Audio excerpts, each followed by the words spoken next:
Muy buenos días y bienvenidos al episodio número 2 de Ciencia en Fuego. Buenos Acá días. volvimos. ¿Cómo están todos? Buenos días helados. Sí, llegó el frío. -4. ¿Menos 4? ¿Está tirando ahora? Eso me tiró igual mi auto. Cuando Y viniste. soy científica. Tremendo, ¿no? Bueno, y ya era hora de que llegara el frío, ¿eh? Sí, por favor. Veníamos zafando. Tal cual. Pero bueno, bienvenidos a este nuevo episodio de Ciencia en Fuego. Mi nombre es Laura Funes y me acompaña... Paula Rodríguez. Pero no solo es Paula Rodríguez ahora, es doctora Paula Rodríguez. Esto no lo hablamos antes. ¿Cómo? Esto no No lo hablamos, pero no importa. Pero bueno, Pauli defendió su tesis doctoral hace apenas unas horas. Así que bueno, van mis felicitaciones nuevamente, ¿no? Porque Muchas gracias. estuve acá en la defensa de la tesis, muy interesante. Entendí la mitad, pero creo que entendí algo. Llegué tarde, pero vine, así Cero que fue como... compleja era. No, estaba bien. Estaba bien, sí, pero bueno, hay un montón de cosas que se me escapan, ¿no? Yo vengo de otra disciplina, vengo de la comunicación, no tiene nada que ver. Sí. No, por suerte estuvo muy lindo. Sí. Así que es un momento, Mucha gente, es un además. momento muy importante para todos los doctorandos y Ujú. doctorandas. Así que, bueno, qué ¿Cuánto lindo. tiempo estuviste? Son 5 años. 5 años. Un montón de tiempo. Sí, 5 años de una investigación, ¿no? Claro. Es impresionante eso. Claro, sí. Bueno, yo tardé 2 años en hacer la mía, la de la licenciatura. Bueno, Así que, bueno, es más del doble, o sea, tremendo. tal cual. ¿Y ahora qué se siente? ¿Se siente como un nido vacío? No, para ¿No? nada. Todavía estoy así con el relajo y éxtasis. Bueno, bien. Pero espera, yo quería volver al tema de la temperatura. Y Pero este frío. espera, No, porque... yo quiero salir. No, escuchame una cosa, porque con la producción nosotros te preparamos algo. Qué mentiroso. No, te juro. Vos prestá atención porque nosotros preparamos algo para que vos veas. No puede.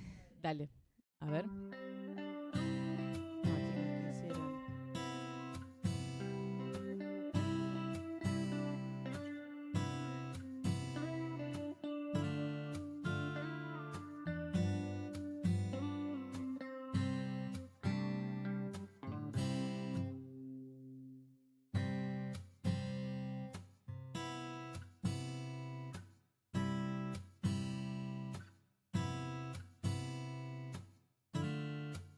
En suma, la licenciada Paula Rodríguez completó su trabajo escrito con una exposición que demostró la solidez conceptual y metodológica alcanzada durante el desarrollo de sus tesis.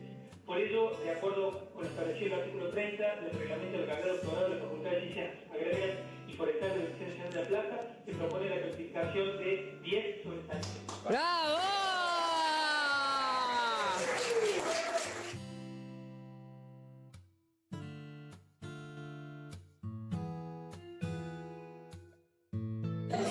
Bueno, estamos acá estamos en la defensa de la tesis doctoral de Pauli y no podíamos faltar, teníamos que estar acá. Genia Pauli, ¿eh? Vamos a ver qué tal qué dice ahora en el acta, pero está todo bien. Ahí estamos viendo el video. Después sigue, míralo después cuando en la transmisión porque hay unas palabras nuestras que Gracias. De nada. Ay, no. te sorprendimos. Pero bueno, queríamos, Sí. fue un momento re importante, che. Sí, fue re... Y sí, obvio. Me tienen que avisar, chicas, estoy hormonal. Era la idea que no, era nuestra sorpresita, Bueno, nuestra muchas sorpresita. gracias. Sí, nos hubiese escuchado, sí, que lo hubieses podido escuchar acá, pero bueno, como siempre con problemas técnicos. Y claro, bueno, en esto de querer mostrar el video y todo, no presentamos a nuestro equipo tampoco, que está Gigi acá atrás en la Sí. operación, está Facu Sota también que nos estuvo dando una mano. Así que bueno, nada. Bueno, Felicitaciones muchas de nuevo, gracias. Pablo, encima con un 10, qué capa, total. Bueno, muchas gracias. Gracias. Bueno, y hablamos Ahora de la sí, ahora sí vamos a hablar de la temperatura. Claro que veníamos diciendo que se hizo esperar el frío. De hecho, no ha nevado casi nada, ¿no? Ay, no, es muy Estamos triste. casi a mediados de julio y por lo menos acá en lo que es la ciudad no tenemos nieve. Tiene una sola vez que se acumuló un poquito, Hace ¿no? una semana más o menos. Bueno, y esto tiene una razón, ¿no? La llegada del niño, dicen que tiene que ver. Pero bueno, hace poquito el CADIC sacó una noticia que dice que se registró como es el otoño más cálido en los últimos 50 años, Sí, ¿no? esto fue información, digamos, datos del Servicio de Información Ambiental y Geográfica de CADIC. Y además de ese dato del otoño de 2026, que fue el más alto de los últimos 50 años, que está superado recién por el de 1998. Claro. Además, es, para quienes les gustan así las estadísticas, el primer semestre, es decir, enero-junio, más cálido de todo el registro de CADIC. Terrible. Son 100 años Terrible, aproximadamente, Lau. Imagínate. Claro, dicen que en junio la temperatura media fue de 4,4 grados centígrados, unos 2,5 unos 2,5 grados centígrados por encima del promedio histórico, convirtiéndose en el tercer junio más cálido de las últimas 5 décadas. Sí, tal cual. Se notó. Y no es que capaz que la gente está escuchando 4 grados, chicos. A ver. Sí, si nos están es re escuchando poco. del otro lado. Sí, no, pero para estas latitudes es un montón. Y algo interesante es que no es que hubo menos precipitación o no tan drástico, digamos, esa diferencia, sino que la precipitación fue lluvia, digamos. Claro. Cuando en realidad queremos nieve. Sí, ya en junio, bueno, yo no estoy hace mucho viviendo acá, pero en los últimos 2 años que yo estaba acá, de junio siempre nevaba. Sí. Y bastante. Y que bueno, vamos a ver si cambian las presiones atmosféricas, a ver si cambian los vientos, mucho viento norte, y ojalá que llegue, ¿no? Y ahora se viene frío, mucho frío por lo que vi. Sí, pero guiso bueno, de lentejas. Sí, yo como guiso de lentejas todo el año igual. Sí. Sopa, todas comidas bien calóricas todo el año. Tal cual. Ahí te mandan, mira, felicitaciones, doctora Pauli. Muchas gracias. Qué bien. Pero bueno, volvemos a la ciencia en Tierra del Fuego, chicos. Me siento en mi fiesta de 15. Sí, bueno, cambiando un poquito de tema, el 2 de julio pasado se celebró en todo el país el Día Nacional de la Avicultura. Bien. La fecha fue instituida en 1963 para destacar la importancia de esta industria en la economía nacional y conmemorar la llegada de los primeros colonos a la colonia San José, en Entre Ríos, en 1857. Mirá vos. La industria celebra esta fecha con cifras récord de consumo, alcanzando más de 50 kilos de pollo y 430 huevos por persona al año. Viste que ahora está full, hay que comer huevo, En un momento estuvo muy desprestigiado el huevo, porque decían que tenía colesterol. Sí. Y ahora te recomiendan comer huevo. Las tendencias. Así es. Así que bueno, estamos con consumo de huevo récord en este año. 430 huevos, yo no como tanto, me parece. 430 por año, no sé si llego, pero bueno, es un promedio. Y bueno, entonces, con motivo de esta celebración, la Agencia de Extensión del INTA en Río Grande nos mostró algunas de las mejoras en la producción avícola con mayor incorporación tecnológica. A ver, vamos a ver este video que nos han mandado desde el INTA. Soy Gustavo Pablo Castillo de Chacra La Garza, del emprendimiento Las Morochas RG, productor avícola de Río Grande. Realmente ha sido todo un desafío por latitudes que estamos y las condiciones climáticas y demás. Con el asesoramiento de la agencia, porque nosotros dependemos directamente de la agencia de Río Grande con INTA, ha sido todo un desafío. El tema de la temperatura, el manejo de las aves, porque nosotros tenemos una creencia o sabíamos algo, pero con la capacitación que hemos tenido y el bienestar animal es todo un desafío, totalmente un desafío. Hablamos desde las aves, de que tienen que llegar a Tierra del Fuego porque las aves genéticamente están armadas en pergamino. Pero esas aves vienen de un día de vida, por las cuales tenemos el centro de recría en el INTA de Río Grande. El centro de recría que tenemos lo tenemos 30 días y después van a cada uno de los productores avícolas de Río Grande. Obviamente con una lista que todo se paga y es muy engorroso, pero bueno, es totalmente un desafío hacer toda la logística de esto para tener aves, para llegar a un producto. El producto para nosotros es el huevo. con el atenuante que el manejo que tenemos en este programa es una gallina doble propósito. Tenemos huevos por un lado y fin de ciclo, gallina fin de ciclo, que se le llama cuando la producción baja muchísimo, directamente es carne. Entonces una gallina doble propósito. Como es un bienestar animal, se trata de tener tecnología en el comedero, en donde tiene el comedero. De la misma tecnología que hablamos es en el bebedero automático. Toman a demanda, comen a demanda. Toda la tecnología que tenemos, la gallina genéticamente está armada con la tecnología que se ha tenido que hacer. Particularmente y muy personalmente, en el establecimiento mío tienen hasta la radio permanente. ¿Por qué? Se pueden imaginar o pensar, ¿cómo radio? Sí, porque hemos visto, y de los años de producir y todo, si tienen una radio, tienen una distracción, es justamente eso para que el animal no entres a un gallinero y se espantan. Tienen música, tienen un contacto. ¿Lo tienen visual? Sí, lo tienen visual porque nosotros estamos en los gallineros. ¿Lo tienen auditivo? Sí, lo tienen auditivo. Desde que tienen toda la postura, porque acá volvemos de vuelta. ¿Por qué la tecnología nos favorece a nosotros? Porque nosotros tenemos que suplantar 14 a 16 horas de luz con la gallina. Entonces, lo que no tenemos en sol o en luz, lo tenemos por los timers. ¿Qué es un timer? Es algo que prende la luz en un horario determinado y nosotros vamos suplantando todo eso. La tecnología para nosotros es lo que nos está dando un óptimo rendimiento con el huevo, el producto. Sumándole todas estas cosas, uno estaba prueba y error. Y la tecnología, obviamente, por todo este ciclo, hemos encontrado que tenemos un producto totalmente diferente a lo primero. Y más que todo con los animales, porque los animales, una vez que hacen la postura, si no hay ningún fenómeno inusual, tienen una postura excelente en todo el plantel. Esto nosotros recién estamos caminando y ya llevamos 7 o 8 años en esto,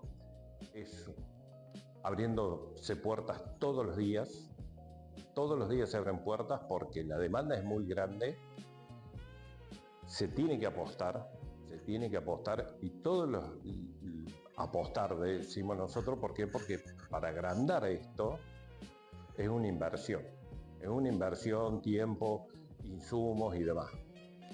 ¿Qué es lo que quiero decir con esto? Acá se habla mucho de lo que es soberanía alimentaria. Yo voy por la otra, es soberanía de sabores.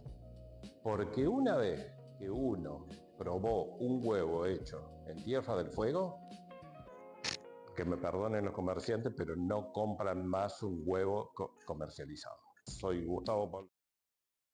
Qué Muy bien. bueno. Bueno, hay que probar los huevos locales. Hay que probarlo. Hay que probar los huevos de la producción de Río Grande y de Ushuaia. Conozco acá gente que también tiene gallinas, muy buenos huevos producen. Así que bueno, hay que animarse y bueno, ojalá que crezca la producción local, ¿no? Sí, tal cual. para Muchas no depender gracias al tanto. INTA Tierra Sí. del Fuego también Ujú. por las imágenes. Sí. Bueno, y también por estar presentes, porque ahí se hicieron presentes en el chat. Muchas gracias. Así que bueno, vamos a pasar a presentar a nuestro invitado del día de hoy. Aquí lo tengo sentado a mi derecha. ¿Lo querés presentar vos? Dale. Dale. Él es Guillermo Martínez Pastur, es investigador superior del CADIC, que es la categoría máxima, ¿verdad? Bueno.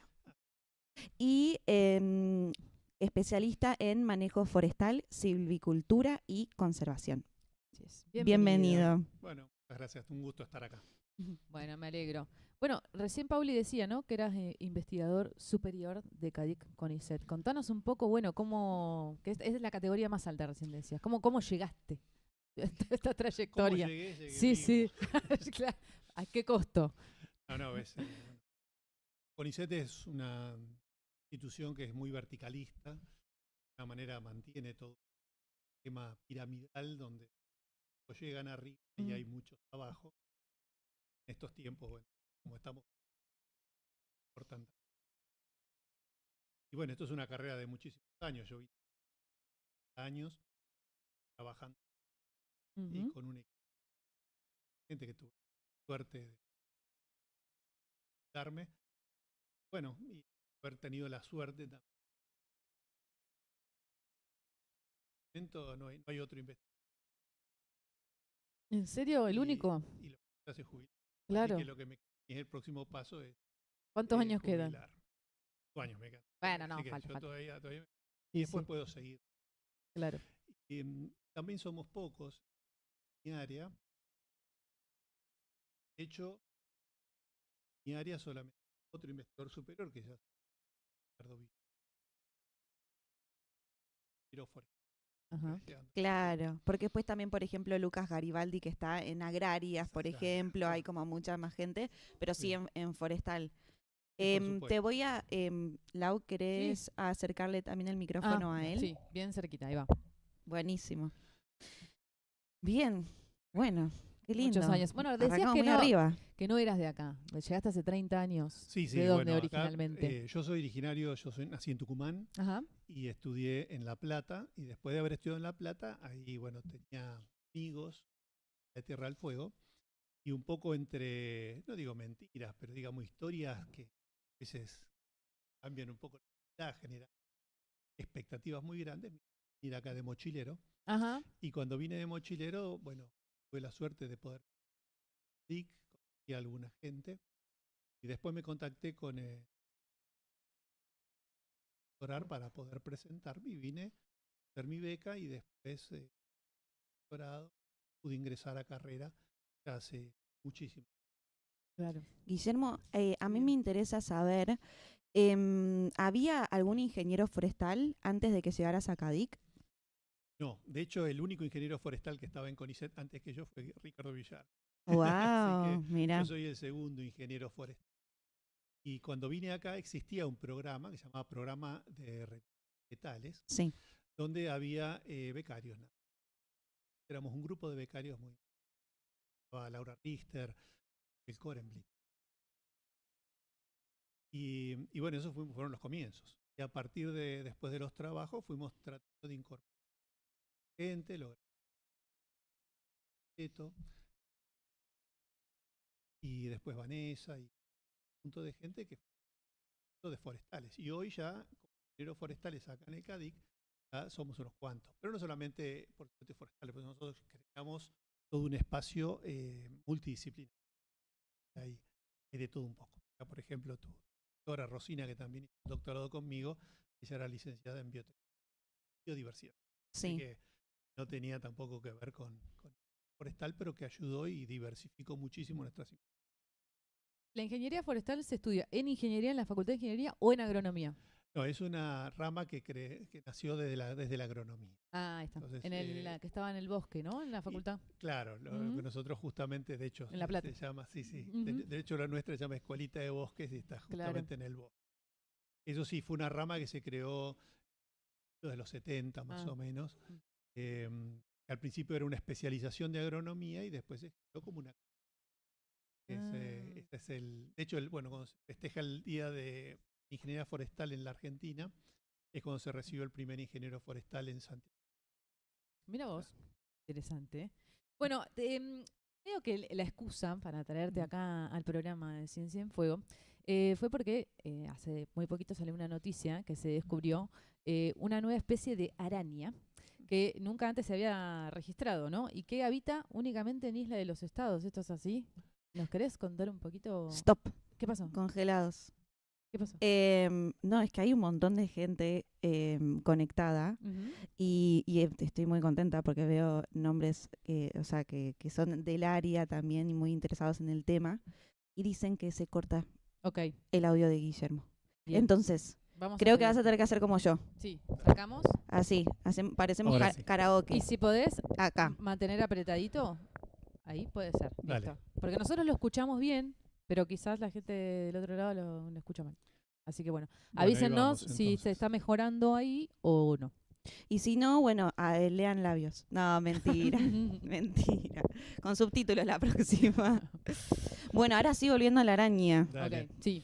Bueno, eso sí fue una noticia que la verdad tuvo mucho alcance y es muy significativa, pues no es solamente el descubrimiento o de la descripción de una nueva especie, sino también de un género.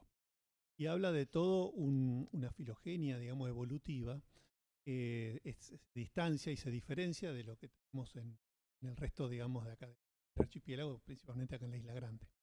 Y es interesante ver cómo comenzó esto, porque parece que ahí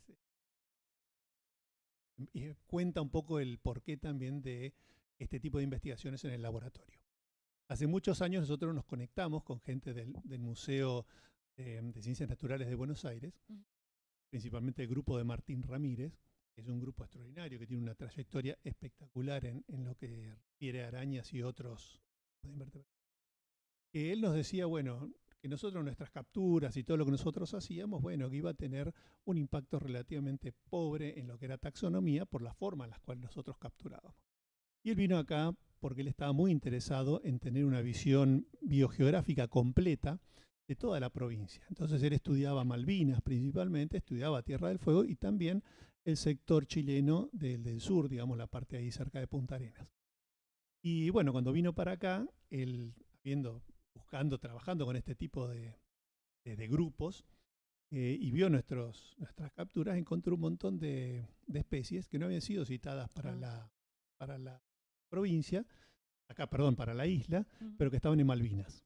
Entonces eso nos estaba mostrando de que podía haber algún tipo de interés biogeográfico en esos sectores que eran poco estudiados, como Península Mitre o Isla de los Estados.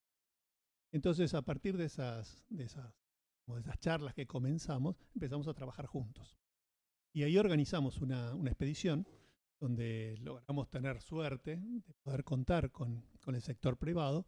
Principalmente es una empresa que antes se llamaba Quixote Expeditions y ahora se llama 60 Latitude, que es de Federico Guerrero y Laura, que nos dieron una mano. Entonces hicimos en conjunto una expedición. Esa expedición la idea era hacer turismo científico, entonces llevamos turistas y un grupo de científicos. Y en este caso nosotros lo organizamos entre el laboratorio, que participó también gente extra, también, por ejemplo Boris Díaz, que venía del INTA, y gente del Museo de Buenos Aires. Entonces ahí es donde encaramos con esto. Y dentro de los trabajos que hicimos, uno fueron capturas muy, muy específicas, en este caso de la mano de Iván Magallanes y Andrés Porta, que juntaron un montón de gente. Pensá que esto pasó hace más de 10 años. Claro. Y en esos 10 años que pasaron, encontraron un montón de ejemplares, hay más, digamos, de esto. De hecho, descubrimos, por ejemplo, una especie, un bichito chiquitito, se llama sínfido en Península Mitre, que comen ahí la hojarasca en el suelo, muy chiquitito. Era una especie nueva también, y de hecho le pusimos Guerreroy, especie, en honor al capitán del barco, que era Federico Guerrero. Mirá.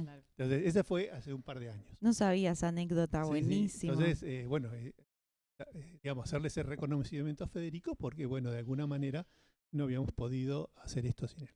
Pero bueno, volviendo a la araña esta. ¿La araña qué es? ¿Cómo se llama? La araña caraña. La araña caraña. Chaucín, algo. Tiene un nombre raro. Sí, ahora te cuento el nombre, porque es divertido también esa parte. De hecho, lo más divertido, porque vos cuando encontrás un ejemplar que no fue descrito para la ciencia, ¿cómo le ponemos? Tenés la opción de poner un nombre. Claro. Esa fue la discusión más profunda. Entonces, bueno, pero esto para empezar, bueno, lleva 10 años, porque vos empezás, encontrás el ejemplar y no lo podés llegar a terminar de identificar totalmente. Ahí tenés que ver colecciones por todos lados, ¿no? Inglaterra, esto, el otro lado, hasta que realmente llegás a esto. Y en este caso fue más complejo porque era todo un proceso evolutivo distinto, o sea, el género y la especie. Claro. Entonces, esta entra en un grupo que llaman arañas fantasmas, pues no se suelen ver, viven en el follaje. En este caso lo encontramos en 3 localidades distintas dentro de la isla, viviendo asociada a bosques siempre verdes, bosques de canelo y de guindo, en vez de las hojas, o sea, muy difícil de capturarlas. Y evidentemente toda la gente que pasó por ahí nunca la habían llegado a detectar. Entonces ahí estábamos hablando de 2 cosas, de un género y una especie. Entonces, el género, finalmente se le pusimos Yagania, un poco en reconocimiento a los pueblos originarios que se dieron y que de alguna manera habitaron a lo largo de todo el canal Beagle. Me encanta. Y sí, bueno, y no solamente eso, sino que el nombre específico, Muchuanisin, es como los yaganes llamaban a la isla de los estados. De alguna manera, los yaganes lograron llegar eventualmente a la isla, nunca la ocuparon en forma permanente, pero sí la llamaban. Y eso significaba, en idioma yagán, la isla de la abundancia. O de alguna manera la cantidad de presas y animales que donde ellos llegaban tenían un montón.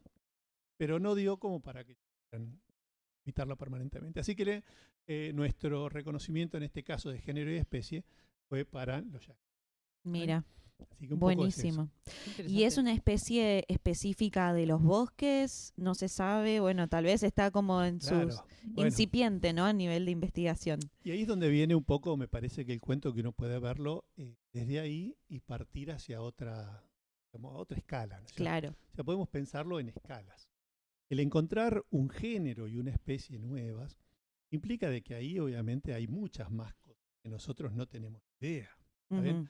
De hecho, nuestra campaña, que solamente duró unos 10 días, logró encontrar un montón de cosas. Imagínate las que habrá realmente. Entonces, hoy nosotros la encontramos en esos 3 lugares. Sospechamos de que podría estar en otros lugares, pero no lo sabemos. Entonces, ahí empieza el contexto de que vos primero descubrís, por supuesto, el género o la especie, pero después empieza a ver para qué me sirve eso. ¿Qué nos sirve a nosotros tener una especie nueva o determinar las especies? Bueno, entonces, en este caso, hay todo un interés biogeográfico. Y ese interés biogeográfico tiene que ver con cómo se distribuyen los géneros y las especies en el paisaje. Entonces, el haberla encontrado solamente acá en la isla, y no en Península Mitre, y no en el resto de la isla de Grande Tierra del Fuego, implica que tal vez la especie evolucionó directamente en los últimos 15.000, 30.000 años ahí en la isla. Y que la isla haya sido uno de los refugios glaciarios donde las especies sobrevivieron y después evolucionaron en forma totalmente independiente. Entonces, si nosotros siempre tendemos a verlo todo como una fotografía hablando Claro. del paisaje, Ujú. y eso es un error. Porque donde estamos parados nosotros ahora, cuando pasó la última gran glaciación, no la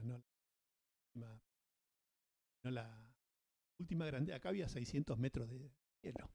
Y obviamente el hielo había arrastrado y explota todo. Y ese retroceso de ecosistemas generó una tundra por el frío que hacía y la cercanía. Entonces las especies tuvieron que, las especies de bosque hablando, ¿no? Incluso todos los bosques de lenga que estamos viendo hoy, mire, sobrevivieron en pequeños parches del océano, o incluso en esta estudia como Burduk, ¿no es cierto? Que dicen que podría haber también fuera ¿El del qué? agua. Perdón. El Banco Burduk es lo que hoy está, bueno, mucho del Pampa Azul, cuando estaba el programa activo, se estudiaba, ¿no? Que es un sector donde el océano es un poco menos profundo que el resto. Como un Ah, banco. ok. Y es un lugar como con mucha biodiversidad. Es Ujú. un área Totalmente. marina, ¿no? Sí, pero Protegida. es porque tenemos menos profundidad de océano, entonces en un momento afuera del... Ah, claro. Pero bueno, Bien. lo importante son las especies que ahí Claro. sobreviven. Entonces, esta especie, un ancestro común, seguramente estas arañas fantasmas, que hoy se encuentran otros dentro de la familia, desde Punta Arenas hasta acá, seguramente sobrevivieron ahí, pero después evolucionaron en forma diferente. Guillermo,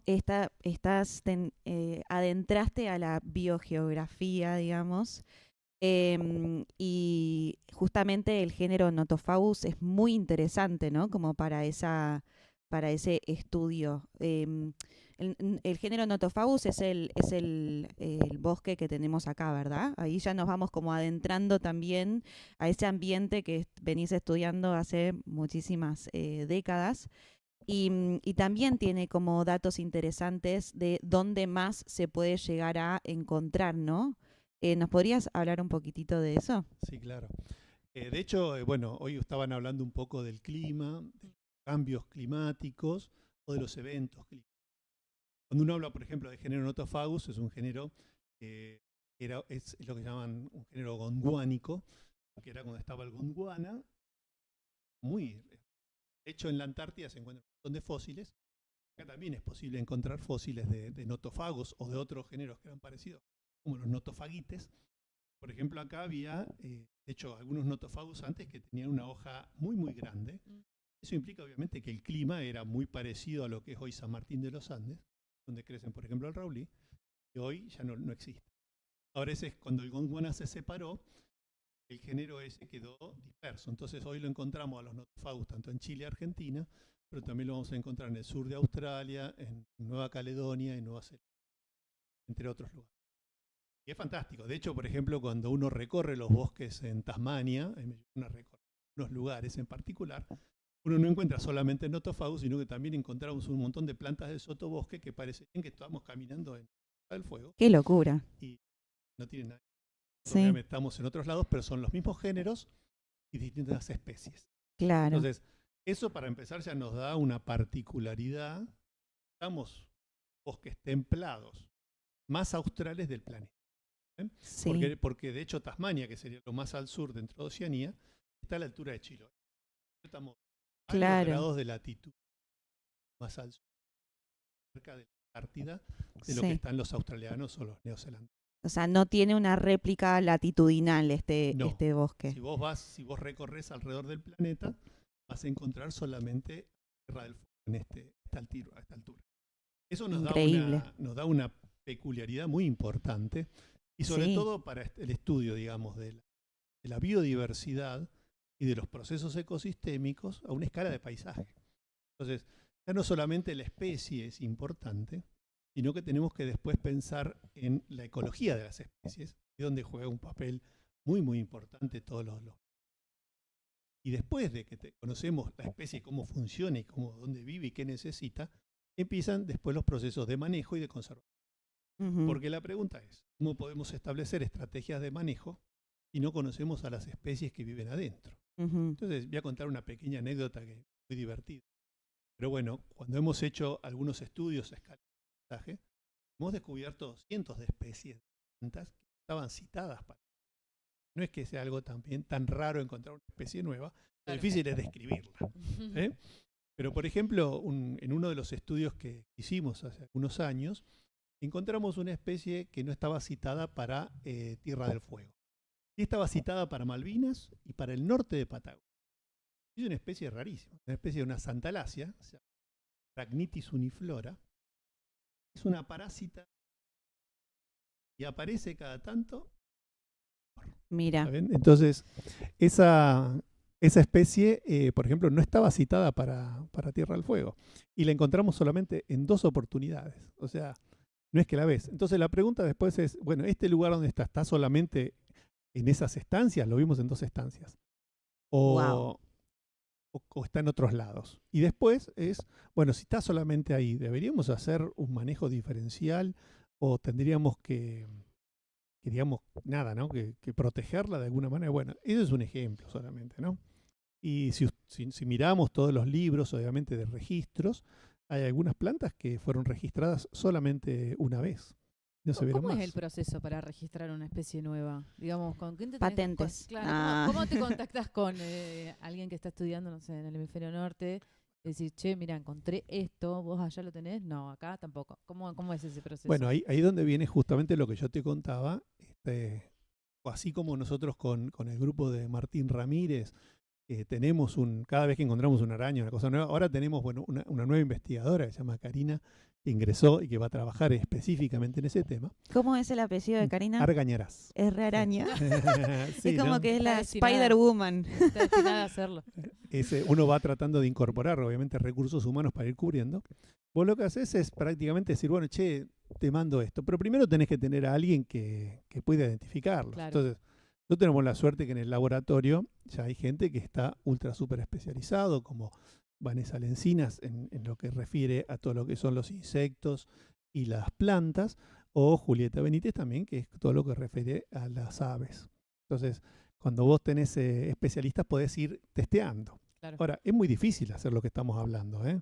De hecho, todas las plantas que nosotros nuevas que identificamos y que pudimos justamente, bueno, incorporarlas a lo que sería la riqueza que tiene nuestra provincia, ha sido ser así, contactando y trayendo gente. Lo que pasa es que a veces vos traes un especialista, o viene a visitar un especialista.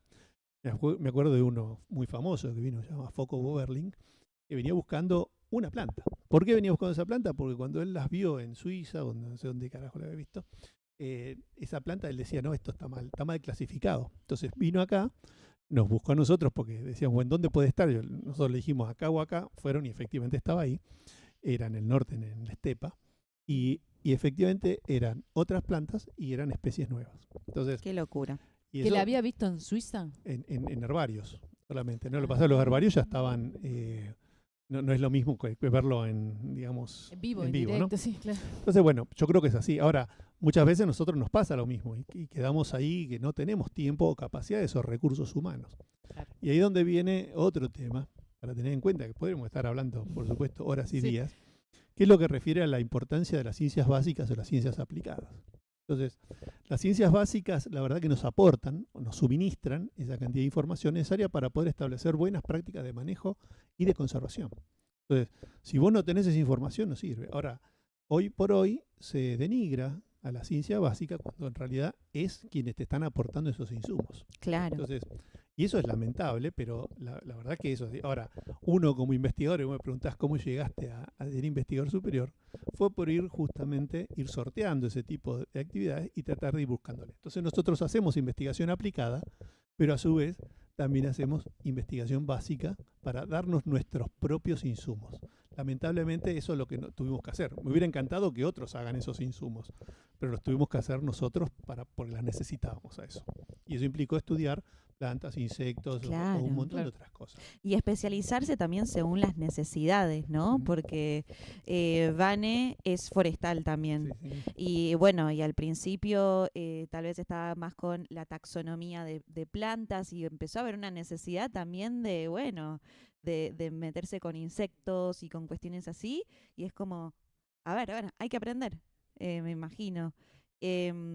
Así, A mí sí. me gustó mucho una frase que una vez escuché de un científico, un inglés, que decía que había dos tipos de científicos. Estaban los puristas, Sí, que son los que agarran un tema y no se salen de ese tema. Y después decía, están los libertinos de la ciencia, porque son los que agarran de todo un poco. Y yo creo que, por lo menos en mi caso, también me sumo a esa línea, donde uno hace muchas cosas, porque yo no puedo avanzar en propuestas de manejo y conservación si no tengo la información básica. Entonces, por ejemplo, cuando nosotros empezamos con aves o con insectos, en el caso de Vanessa, cuando hizo también su tesis, no sabíamos nada, pero no había nadie que nos pudiera dar esa información. Entonces la tuvimos que desarrollar nosotros. Entonces, eso fue la estrategia que nosotros manejamos en el laboratorio.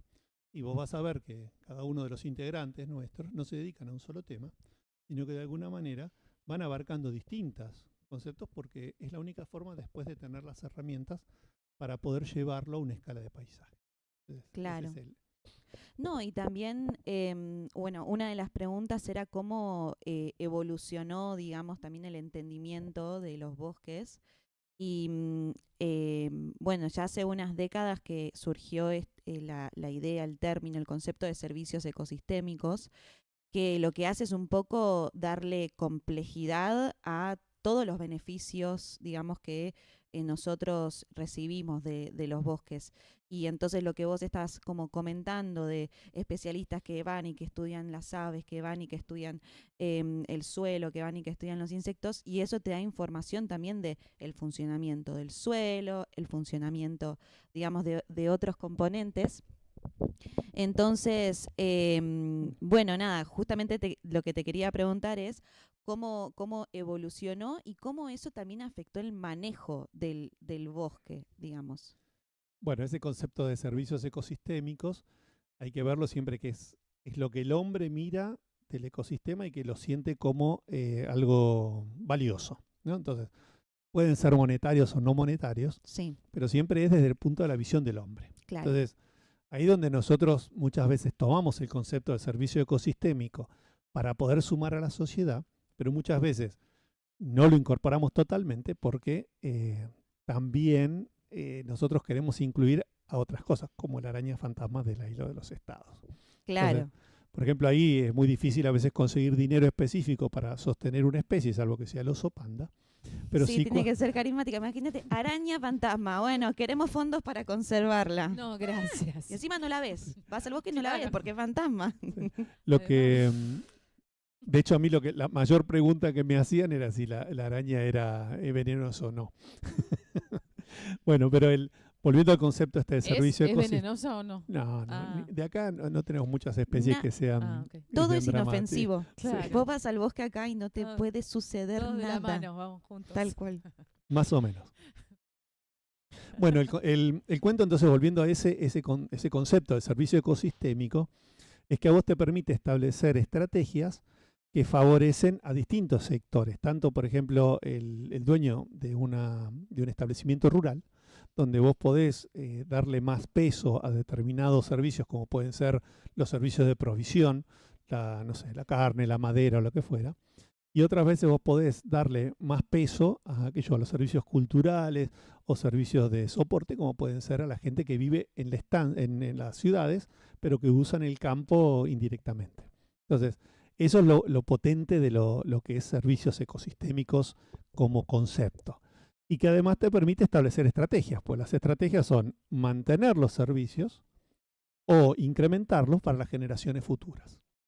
Entonces, uno de los trabajos que estamos haciendo en el laboratorio es en conjunto con la Fundación Proyungas, que está en el norte de la Argentina, y que tiene un programa que se llama Paisajes Productivos Protegidos, PPP. PPP. Ujú. Ese programa es extraordinario porque lo que busca es aumentar la conservación en el mismo lugar donde vos estás produciendo.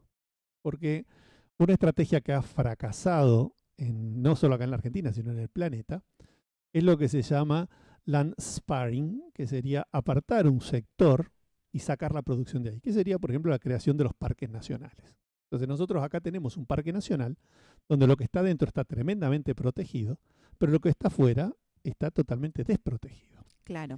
Y ahí donde tenemos, si nosotros vemos el porcentaje de conservación que tenemos dentro del parque nacional, es un 10 o un 15% de toda la biodiversidad que tenemos en el resto de la provincia. Entonces, ¿está bien eso? Sí, está bien, pero ¿y qué hacemos con el resto? Entonces, el resto, de alguna manera, está principalmente, por ejemplo, si nosotros pensamos bosques de ñire, arbustales o pastizales, está todo en terrenos privados. Entonces, ¿quiénes protegen esas especies? Los que están protegiendo son justamente los privados. Y Guillermo, en ese sentido, hablaste de parques nacionales, pero también hay otra normativa, digamos, que tiene el objetivo de la conservación o el uso sostenible, como puede llegar a ser la ley de bosques. Y el consecuente, digamos, ordenamiento territorial de bosques nativos, que acá tenemos, digamos, en la provincia. ¿Cómo eso se puede relacionar con la conservación de los bosques? Bueno, ahí es otro tema, y es un tema que abarca a nivel nacional. Claro, es a nivel nacional. La ley de bosques nativos fue una ley creada justamente que nació de una discusión que hubo entre una ONG y AFOA, que es la Asociación Forestal Argentina, y que de alguna manera promovieron y que de alguna manera después un diputado, un senador, lo sacó adelante. En esa ley se clasifican los bosques entre rojos, verdes y amarillos. Entonces, en los verdes se puede transformar, en los amarillos solamente se puede hacer un manejo donde se mantenga la cobertura y en los rojos no se puede hacer nada. Ahora, eso en la teoría está muy bien. Cuando lo vemos a la implementación a lo largo de todo el país y en el tiempo, bueno, cambia. Por ejemplo, acá no tenemos la presión, por ejemplo, de la soja.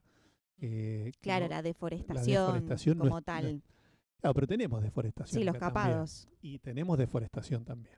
Entonces, los incendios generan deforestación. Ah, claro, sí, yo Entonces, lo pensaba a nivel más económico. Es que también hay malas prácticas de manejo implementadas que generan también deforestación. Claro. Entonces, pero no es lo mismo vivir en Salta o en el Chaco Claro. que acá. No, tal O cual. sea, es otra realidad. Pero yéndonos a la provincia, el OTBN se implementó. Lo que pasa es que tiene que ser un proceso consensuado. De hecho, desde CADIC mandamos más de 30 puntos criticando el primer OTBN y no fueron considerados ninguno. Mira. Entonces, este primer OTBN que tenemos acá en la provincia, si ustedes lo miran, van a ver Perdón, ¿qué es el OTBN? Es- Ordenamiento Territorial de Bosques Nativos. Acá. que es cuando se pintaron los bosques y se definió esto que yo te ¿Cuál era decía el recién. rojo, el verde y el Claro. amarillo? Ahí está. Cuando vos lo ves, tenés que todos los bosques en rojo, que son casi todos, son bosque de lenga, y cuando ves cuánto bosque de ñire está protegido de nada, casi. Entonces, está muy mal implementado a nivel de paisaje y a nivel de justamente de especies. Y de hecho, cuando vos ves lo que se conservó en rojo, son los bosques que son menos biodiversos de lenga. Ah, Mientras, mira. mientras que los bosques que están justamente en amarillo son los bosques más megadiversos. ¿Y eso por qué? Porque esos eran los productivos. Entonces, acá el OTBN, a lo que era privado, prácticamente no se puso nada en rojo y después se Ujú. puso en rojo todo lo que era el bosque fiscal. Ujú. Eso te muestra de que falta muchísimo todavía para poder implementar algo que sea realmente efectivo. Representativo también de... Representativo y efectivo, porque hoy en Claro, día no sí. es efectivo. Entonces, si vos vas a pintar de rojo Península Mitre porque no hay nadie, Claro. ¿qué sentido tiene? Si igualmente nadie lo va a tocar. Vos, Ok. vos tenés que focalizarte justamente donde existen amenazas, no donde no hay amenazas. Bueno, Ujú. eso sería una visión que, por supuesto, cuando yo considero, siempre me dicen lo mismo, uy, Tierra del Fuego está bárbaro comparado con el Chaco. Ujú. Sí, está bien, pero la ley estaba pensada de otra forma. Claro, evaluar esto, ¿no? Como Ah. las presiones del Claro. bosque y su categoría de Bueno. conservación. Y por otro lado, la ley de bosque financiaba plata, financiaba acciones. Prácticas, claro. Claro, y esas prácticas tenían que ser para el bosque. Y en el fondo acá la mayoría de las cosas que se financiaron fue al Estado provincial y cuando fue a los privados fue para la construcción de alambrados.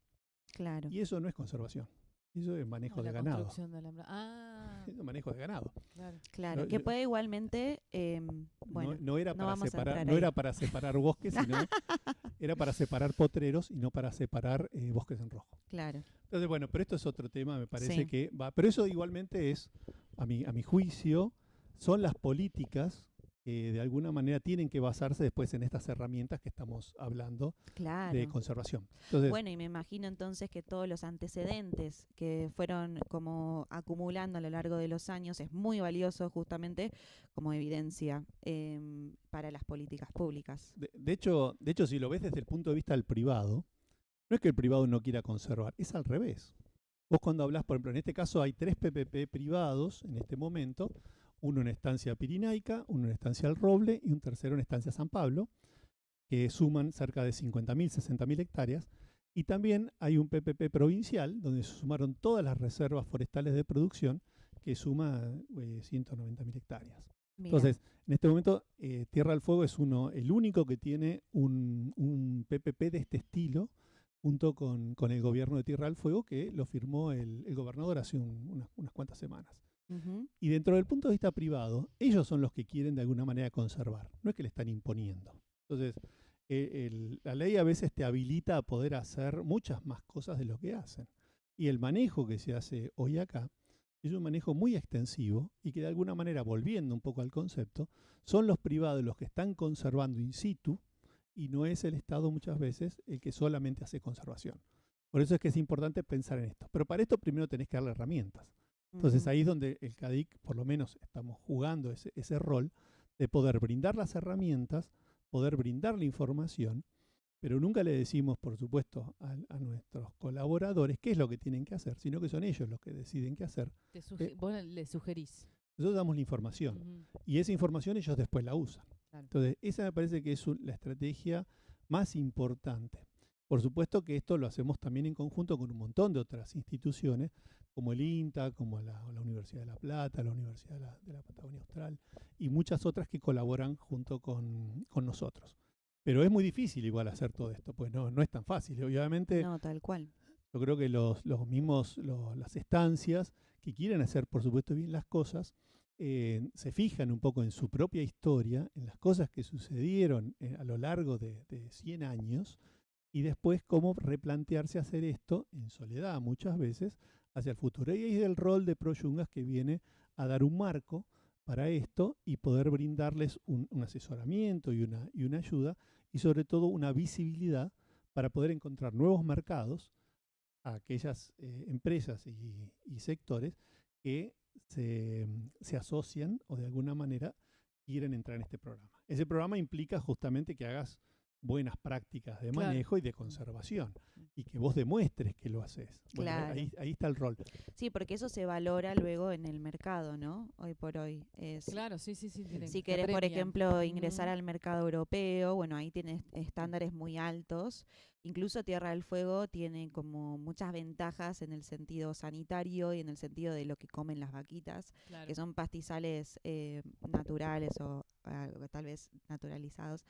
Y en algún sentido eso es una ventaja, si eso se acompaña además con prácticas que conservan carbono, que conservan un montón de servicios ecosistémicos que hablábamos, lo posiciona sumamente bien, digamos, a la producción de acá. Y mismo también con la producción maderera, me imagino. Bueno, lo que vos estás diciendo es extremadamente relevante, porque por ejemplo la Nación muchas veces firma cosas, ya viaja a Europa, firma cosas y después no sabe cómo implementarlas. Claro. De hecho, por ejemplo, el reciente acuerdo entre la Unión Europea y el Mercosur Ujú. implica que la carne, por ejemplo, que se venda en Europa a partir de diciembre de este año, tiene que venir de lugares donde no hubo deforestación. Mira, Entonces, suena muy bonito, pero ¿cómo lo hago? Entonces, yo tengo que hacer un seguimiento, tengo que hacer un seguimiento y una trazabilidad de la carne esa. Entonces, el programa PPP te puede ayudar para eso. Si la carne viene de un PPP, sabes que no hubo Claro. deforestación. Ujú. Pero desde Nación, cuando vos haces eso muy rápido, después, che, ¿cómo hacemos? ¿Cómo implementamos esto? Bueno, ahí es donde sirven este tipo de herramientas y este tipo de investigaciones que sirven cuando vos salís del lugar, de la parcela, y lo llevas al paisaje. Entonces, ujú, y ese paisaje además vinculando a muchos actores, que claro. implica al Estado y a los privados. Privados. Y de hecho el Estado, y volviendo un poco a lo que vos decías también, han hecho cosas extraordinarias en los últimos años, como ser, por ejemplo, también analizar todo lo que era el mercado del carbono, principalmente en las reservas forestales de producción, donde se contrató una consultora que les hizo una visión de mercado, por así decirlo, y una factibilidad de poder implementar ese tipo de bonos de carbono y que podría generar un ingreso extra para la provincia. Claro. Entonces, pero no es fácil de implementar. Pero eso sí es muy, hay que tenerlo en cuenta, que hay que hacerlo a priori y no a posteriori de las firmas. Claro. Ahí va. Muy importante. Guillermo, importante. que es, o sea, podríamos seguir, ¿no? Sí, nos quedamos ya Una sin hora tiempo. más, pues tenemos, o sea, tengo un montón de preguntas más. Pero bueno, queremos agradecerte por tu tiempo y por haber abordado tantas aristas diversas que de alguna manera atraviesan los bosques. Así que te agradecemos muchísimo tu participación. Para mí es un gusto poder estar acá, así que bueno, nada. Y ya vamos saben. vamos a compartir también este episodio con más gente para que Sí. se conozca, digamos, todo lo que se sabe de estos ecosistemas, su uso, su conservación y demás. Así que muchísimas gracias. A ustedes. Bueno, y ya vamos a ir cerrando, y para cerrar, como siempre, le vamos a pasar brevemente la agenda, ¿no? Algunas cositas de interés que hacen Sí. a la ciencia de la provincia. Bueno, Parques Nacionales, por ejemplo, de Argentina, estará presente en la temporada de invierno fueguina, que abre muy pronto, este viernes. ¿No abrió ya? Se ve Bueno, que no- el viernes es la fiesta del invierno. Ahí va. Así que bueno, vamos a ver. Va a participar Parques Nacionales. Claro, acá, sí, perdón. No lo leí antes y ahora ya me perdí. Mala mía, mala mía. Va a estar, No hay- Parques Nacionales va a estar con un stand en el Cerro Castor en la fiesta del invierno que se va a hacer este viernes. Muy bien. Ahí está. No Eso hiciste era. la tarea. Se contará con la presencia del presidente de la APN. Bien, también la UTN de Tierra del Fuego lanza la Tecnicatura en Diseño Gráfico Digital con una duración de 2 años, modalidad online, brindando un título universitario y las inscripciones son hasta el 23 de julio y el cursado empieza en agosto. Entonces Mirá pueden... vos. Sí, Diseño gráfico digital, 2 añitos. Muy bien, ¿eh? sí. Está buena para hacerla. Centro de e-learning. Bien. Bueno, se va a realizar el primer llamado a las terceras jornadas de investigación, extensión y vinculación tecnológica. ¿Querés que me encargue yo? No seas mala. Del Instituto de Ciencias Polares, Ambiente y Recursos Naturales de la Universidad Nacional de Tierra del Fuego, que van a tener lugar entre los días 10 y 11 de diciembre.